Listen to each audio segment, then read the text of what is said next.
Hello, and welcome back to my channel. If you're new here, my name is Sydney Davis Jr., and I am the host of a podcast called Growing Up Fundie. I'm also a professional debater, storyteller, and public speaker, and I coach people in communication, whether it's written, oral, debate, storytelling, stand-up comedy. I love talking about talking, and I love talking about religion, even though I am, full disclosure, an atheist. But this video is not about becoming an atheist. That's not what we're talking about here. It's not what I'm trying to do. I'm not trying to encourage anyone to leave their faith. We're just going to talk about deconstruction. What is it? What does it mean? What does it mean for you? What does it mean on a broader scale? Are you ever done deconstructing?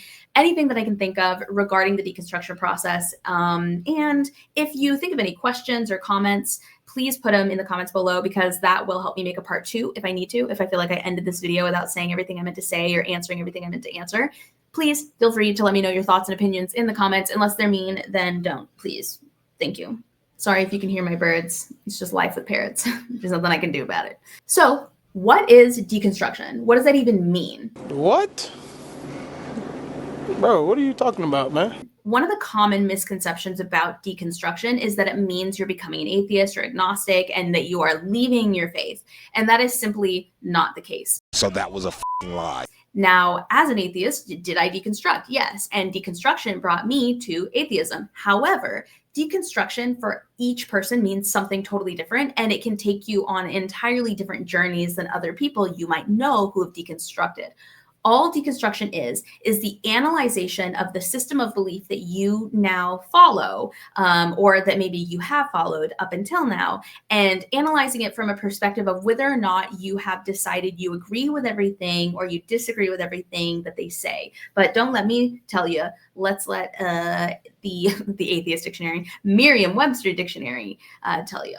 So according to Merriam-Webster's dictionary, the general definition of deconstruction, deconstruction doesn't actually mean demolition. Instead, it means breaking down or analyzing something, especially the words in a work of fiction or nonfiction, to discover its true significance, which is supposedly almost never exactly what the author intended. You're like, what's that have to do with me? What's that have to do with religion? Well, according to this definition we're looking at here, by the way, I hate that they just have started plugging in AI to Google. It really sucks that you can't even choose whether or not you want AI to be involved. It's terrible for the environment. Anyway, in Christianity specifically, deconstruction is the process of critically examining and dismantling one's previously held beliefs, traditions, and assumptions about faith. I would apply that to all religions. I know that they specified Christianity probably because the likelihood in America, here in the United States, that somebody's looking this up, they're probably a Christian. I don't know. I'm just guessing. Why is my hair sticking up? But I would even say that that definition works whether or not you are deconstructing from, say, being a member of the Nation of Islam, whether you're deconstructing from Judaism, whether you're deconstructing from any other sect, denomination, anything like that. I would apply it there, but also Christianity.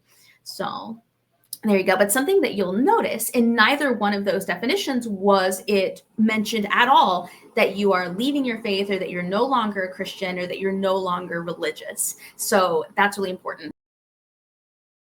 A lot of times when you talk to people about deconstruction or deconstructing, they assume that means that you are no longer a believer, that you're no longer going to come to church anymore, that you no longer believe in God. No, God, please, no, no! Or whoever the deity is that your religion follows.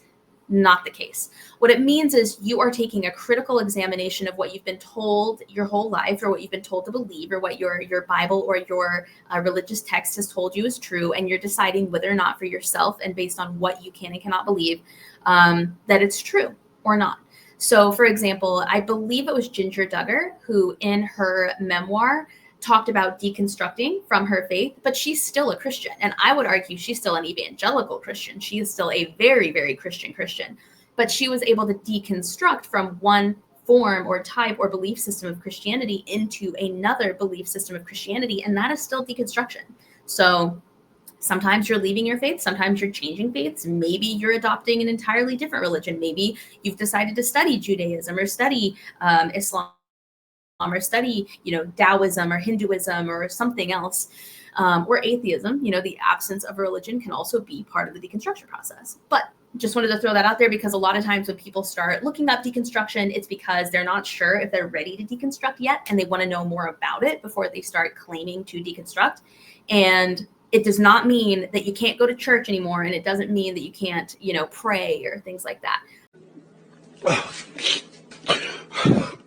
For some of us, by the end of the journey, and quote unquote, and I'll explain more about that later, it does mean that we're no longer religious, but that doesn't mean it has to be you. Something else that I would want to tell somebody who is looking into the basics of deconstructing is that you don't have to label it, and you don't have to tell anyone. So you don't have to say, I am deconstructing into this, or I am deconstructing to, you don't have to know where you're going with it. You don't have to have a purpose or an idea or an end goal. You are literally allowed to look into these things as often as you want and take as much time as you want and do whatever you think is right in terms of finding the answers to the questions that you have or the things that you're wondering. And you don't need anybody's permission. You don't have to tell a soul. I know that sometimes when people are deconstructing, a support system is a good thing to have, but you don't necessarily have to start with one. In fact, I might even, if I were you, which I kind of was at one point, I might even keep that to myself for a while until I feel comfortable enough in the idea of deconstructing before telling other people about it. So it's just something to keep in mind. Just because you're doing it, it doesn't mean you have to let anybody know. Doesn't mean you have to defend yourself. Doesn't mean you have to define it. Doesn't mean you have to know why you're doing it or what the intended outcome is.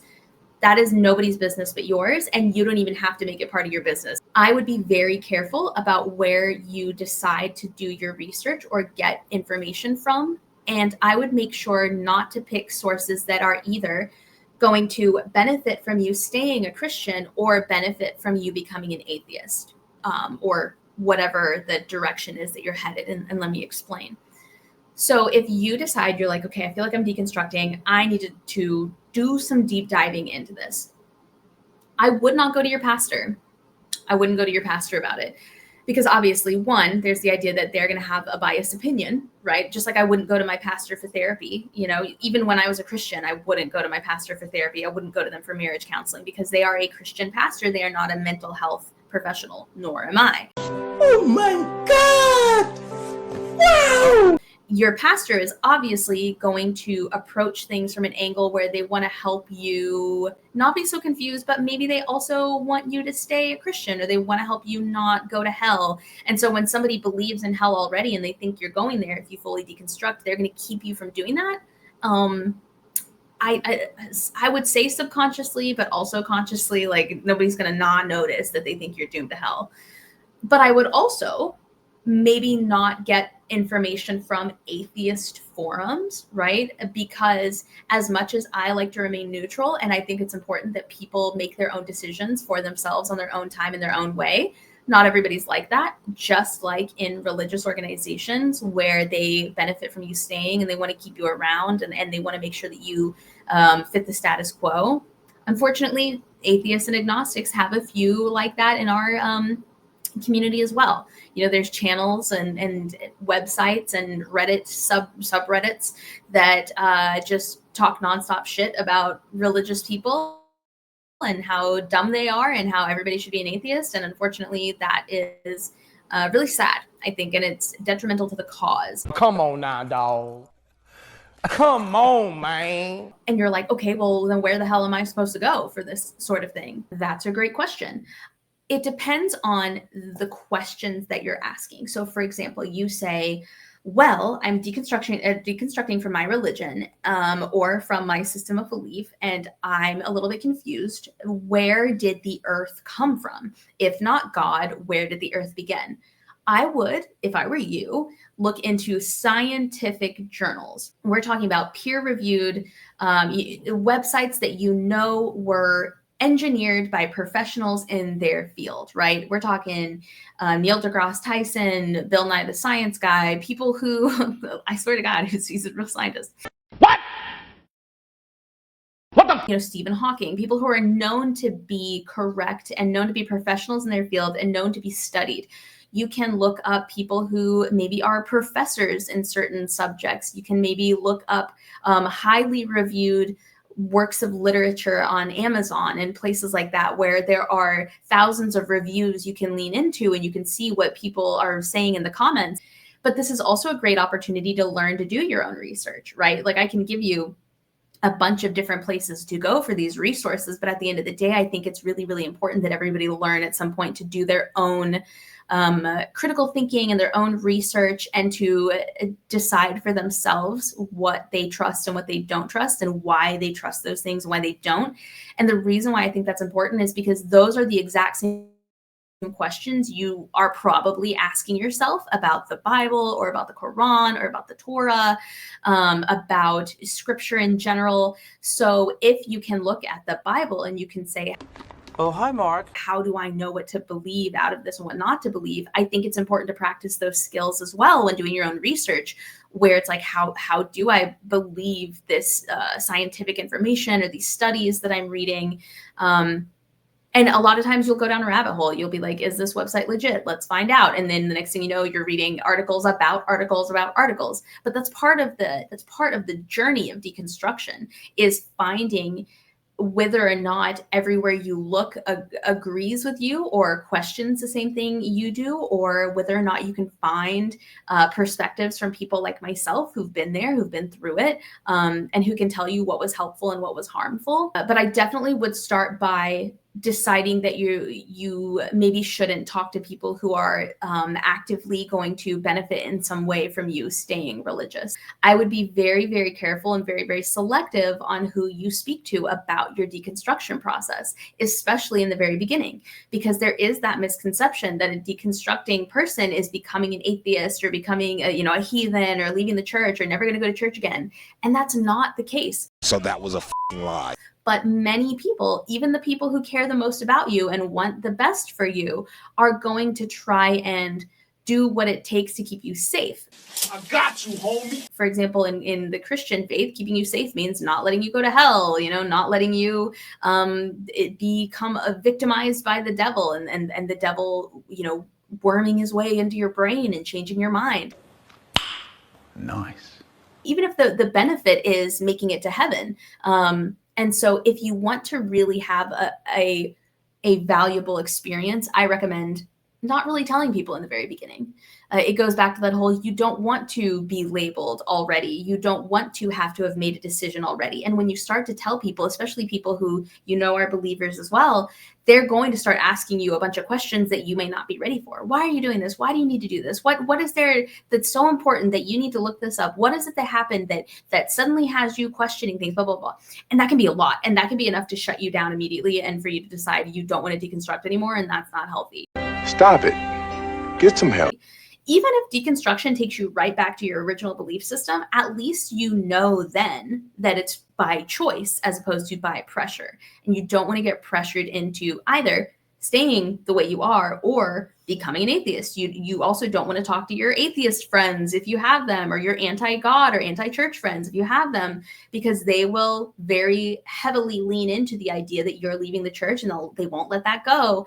And then you'll just be stuck between a rock and a hard place because your family and your loved ones want you to stay religious and your best friends don't want you to. And it's no longer about you and your personal growth. So I said all that to say, feel free to keep it private. I actually recommend keeping it private until you feel like you have a little bit more solid footing in terms of the direction you're headed in, and you're a little bit more confident in your ability to think for yourself and research for yourself and critically analyze your own questions and your own ability to look at things in a, what's the word I'm looking for? Like unbiased direction.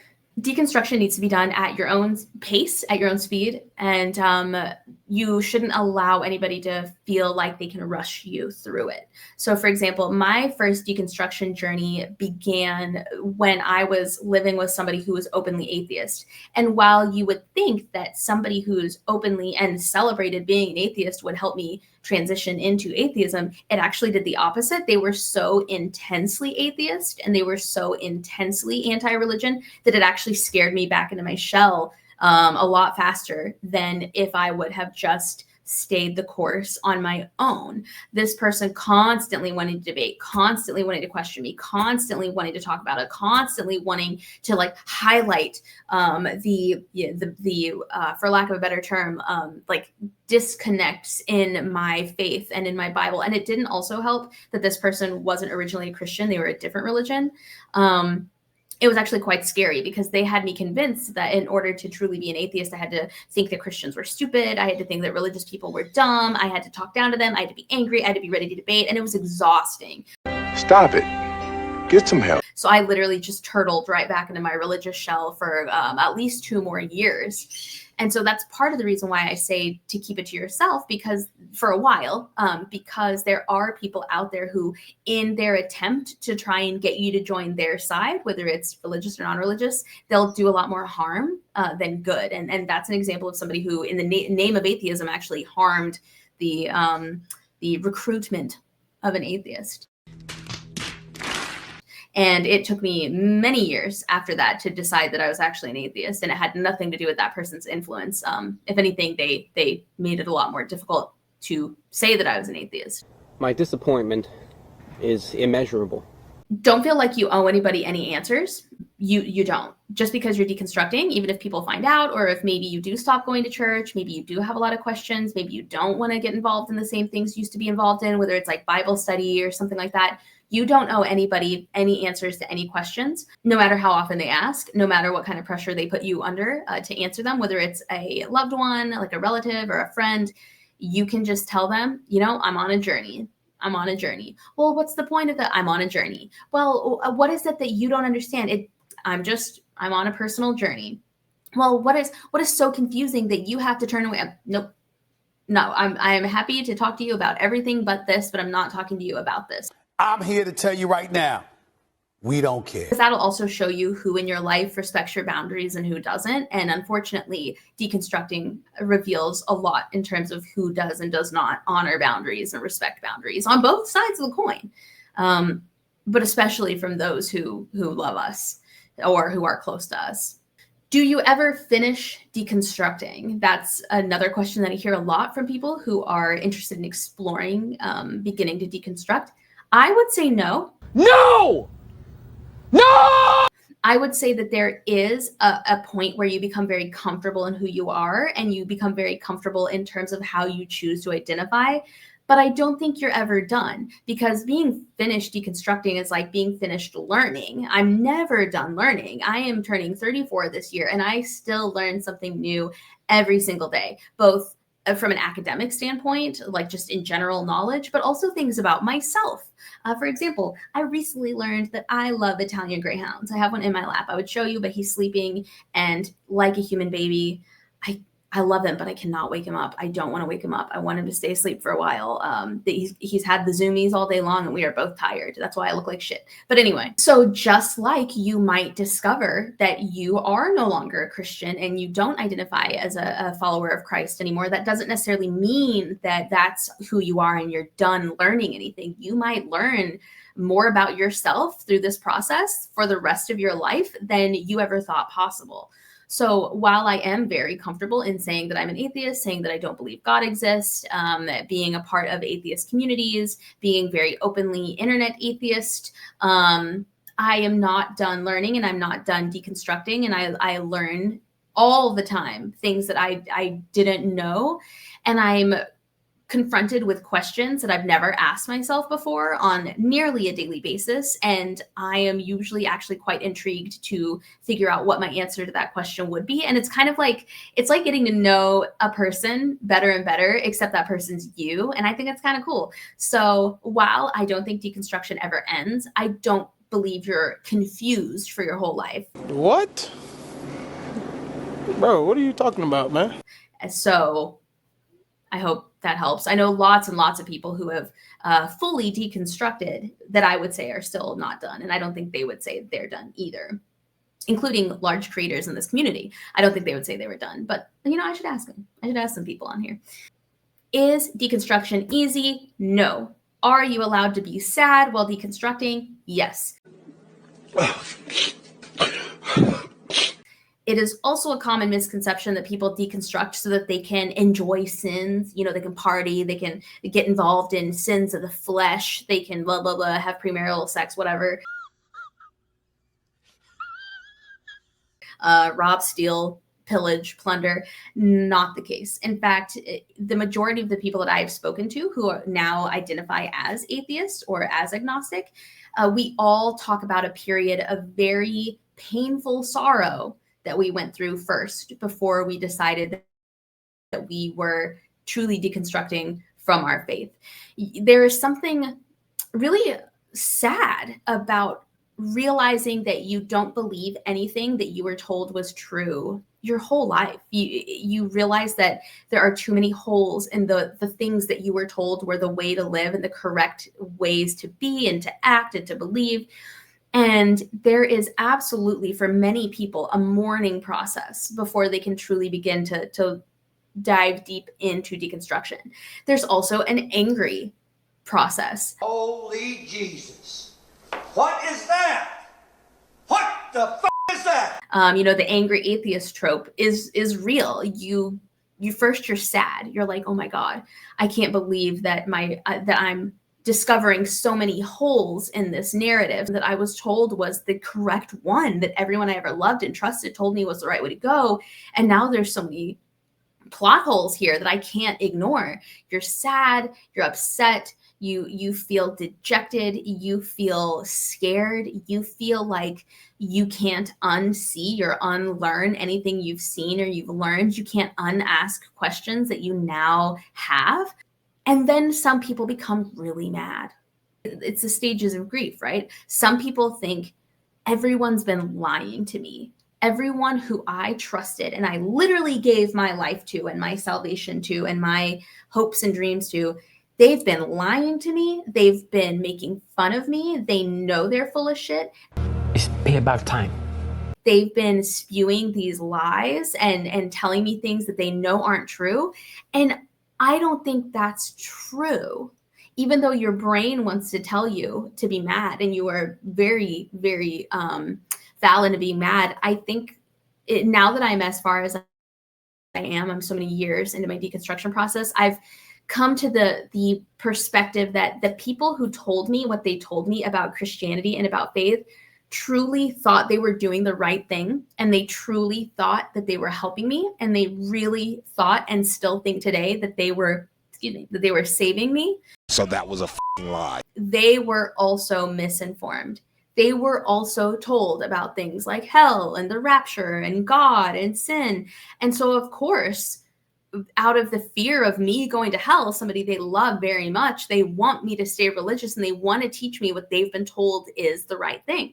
So I would advise that even though you are completely and totally valid in being angry during your deconstruction process, I would also give grace to people who you might think are at least a little deserving of it, in that they truly thought they were doing the right thing and they truly did it out of love and care for you and your soul in some instances, you know, eternity in some instances, your salvation.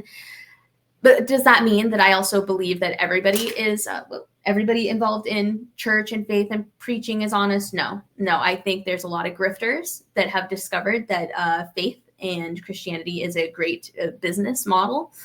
Joel Osteen sucks, and I think he's a liar, and I don't think he's a real Christian, and I think he is one of the worst people to ever exist.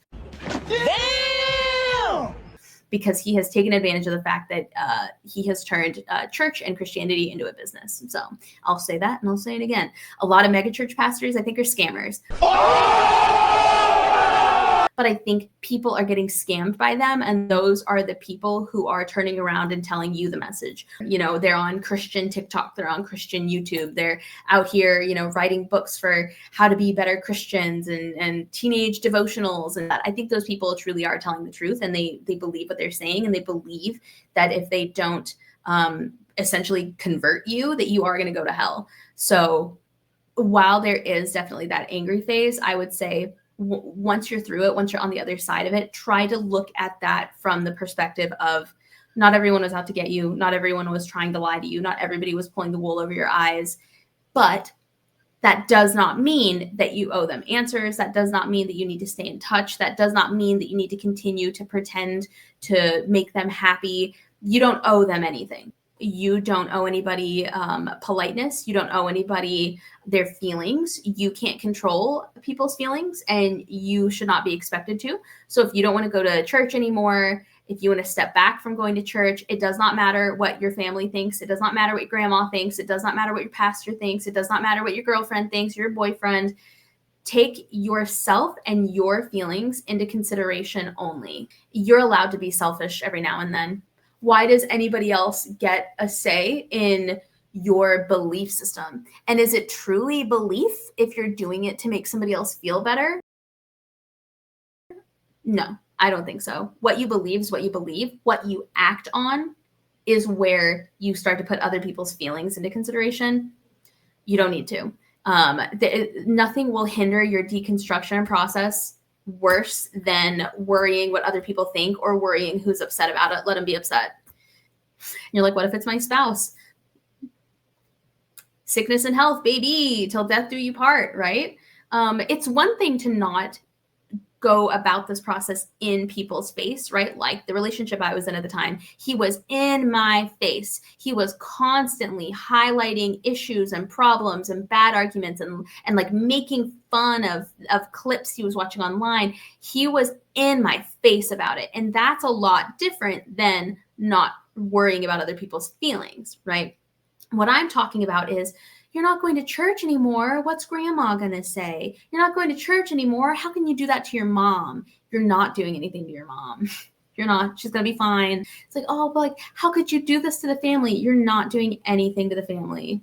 You're not. And if that is enough to tear the family apart, then maybe the fabric of your family wasn't as strong as it should be, right? If everybody just trying to keep the peace, or if you just keeping the peace on your own is what everybody expects out of you, then they're just going to have to be ready to be disappointed. My disappointment is immeasurable.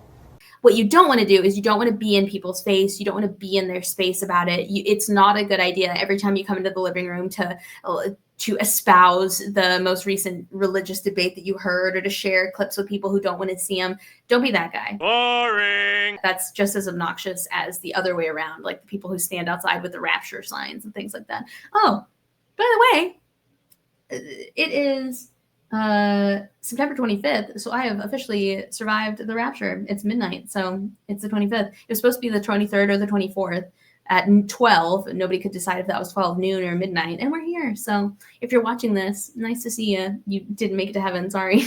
And then where do you go from here? So you're watching this, you're like, okay, so I don't necessarily have to leave my faith. I don't have to leave my church or my religion. I don't have to announce this to anybody. I don't have to give it a label. I can do research that I feel like doing from sources that I feel like I can trust, or sources that I find interesting, yada, yada, yada. Where do we go from here? Where do you go once you've turned off this video, once you're finished watching it? What helped me was I kept note of questions that I had that didn't make any sense when it came to Christianity. For example, I'm a Baptist, or I was, oh my God, I was, not am. Ugh. And I was raised in a faith that believed that if you were saved, if you accepted Jesus into your heart as your personal savior, you made it to heaven. You're a Christian, you're done, you're saved. But also, you need to ask forgiveness for your sins because God needs to forgive you in order to be a Christian and to be saved. But I'm saved, and I did the process of asking God to become my personal savior and developing a personal relationship with him. And that alone is supposed to be what helps me make it into heaven, or what gets me into heaven. I'm saved. I can't be unsaved. But also, I still need to continue to ask forgiveness. Why? Like, why would I bother asking forgiveness for everything if I've already been saved? Hold on. Sorry. There we go. This is Noodle. What's on your head? Thank you, Noodle. Oh, sorry, but you can go back to sleep. I don't know what's on your head. I forgot where I was. So where do you go from here? Well, I would start writing down those questions. I would start writing, because surely you have them. You wouldn't be here. You wouldn't be watching this video. You wouldn't be looking this up if you didn't already have some sneaking suspicion questions, whether you admitted them to yourself or not. That's why you're here, right? Let's go. So I would keep a note of those questions, and I would just start looking up the answers.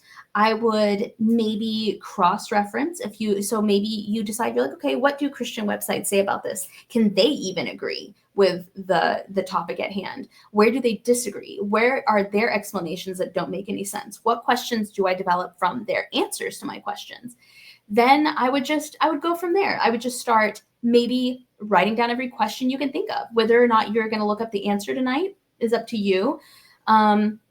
But I would just start keeping track maybe in your phone of all the questions you can ever think of. And this doesn't have to be a tonight only thing. This is just moving forward. Write down every question. And then as you start to look into the answers, I would just pay attention to what clicks with you, what makes the most sense to you, what takes the least amount of mental gymnastics in order for you to feel comfortable believing. What is he doing? He's beginning to believe. If you were told the exact same answer from somebody that you asked this question to, and they give you this answer, would it be disappointing? Would it be fulfilling? So I have a friend who deconstructed from Christianity when her child asked her a question about Noah's Ark. Her child asked her a question and said, if we live within this many miles of a pig farm, and we can hardly breathe when we walk outside because the methane and the farts are so strong, how did they survive on the ark with all that methane, with all those farts and all that poop? How did they not suffocate? Nice. And that alone was enough for my friend to be like, oh my God, if that's incorrect in the Bible, or if that's not necessarily true in the Bible, what else isn't true? What else isn't correct? And then she just went down a rabbit hole of all this stuff that doesn't make sense. Adam and Eve, right? One of the big to-dos that I had with religion was, I'm from Arkansas, and obviously the whole inbred joke is like a thing, but also that's a serious problem. When a baby is born inbred, and when a baby is born from relatives that are too closely related, whether it's cousins or siblings, that baby has a lot of issues. So how is it that Adam and Eve were the only man and the only woman on earth, and they had children, and then their children somehow had children, and then those children somehow had children, even though they were all related the entire time? They share the exact same genetic pool, and nobody stopped, no generation just ended because they were too Habsburged to keep going. There are also questions that you'll think you found the answer to now, and then years later you'll change your opinion on those things, and that's okay. Deconstruction is not about knowing everything. It's about feeling like you're confident and finding a path for yourself to believe, and feeling like you're confident in your ability to say, I don't know, I'm going to look this up, or I don't necessarily believe everything that I'm told, even if it comes from a person who I know cares about me, whether it's my pastor, whether it's my family, whether it's the Bible. And deconstruction is about figuring out on your own what you think, how you feel, where you want to go in terms of your journey, when you feel like you're done, when you feel like you want to keep going. Maybe you take breaks. Maybe it becomes a little too much for you, and you're like, I can't do this right now. That doesn't mean you can't do this in a month. Sure, take some time off, go back to church if you want to, if that's like a place where you just feel you're like, what, I'm just going to sit here and just listen to this because it's easier than going against it. That's okay. You can do it! Most people I know who have fully deconstructed, and I say fully with parentheses because, again, I never think you're truly done. It took them a few times, right? Like, there's the statistics on leaving relationships and how it takes people, I think, an average of 7 attempts to fully leave an abusive relationship. And I think the same thing happens when it comes to deconstruction, when it comes to any major life changes: quitting drinking, quitting smoking, losing weight, going to the gym, going back to school. It took me 6 years to finish my MFA that should have taken 3 years. When you go at your own pace, and you take your time, and you only do research or questioning or looking into things when you're comfortable, when you're ready, when you're in the right headspace, when you feel like you have the support that you need from yourself, and if you need a support system, other people, that's all up to you. It's all your call. And nobody can tell you whether you're doing it wrong or right. Nobody can tell you that you need to stop. Nobody can tell you what it is that you're doing it for. Nobody can tell you your own motivation or your reasoning. And you're the only person who needs to worry about your outcome. You're the only person who needs to worry about where you're going. And feel free to keep an open mind. Maybe for a while you feel like you're becoming an atheist, but then you're like, actually, I'm agnostic. Actually, maybe I want to explore a different denomination of Christianity. Maybe I'm not a Presbyterian. Maybe I'm a Methodist. Maybe I'm a Baptist. Nobody can tell you you're right or you're wrong about those things because, again, belief is belief. And if you truly and sincerely believe something, then you believe it. But it's always good to have a reason why we believe it and to be able to answer questions on our beliefs as opposed to like plugging our ears and being like, la, la, la, because the Bible says. It's like, okay, but like what else?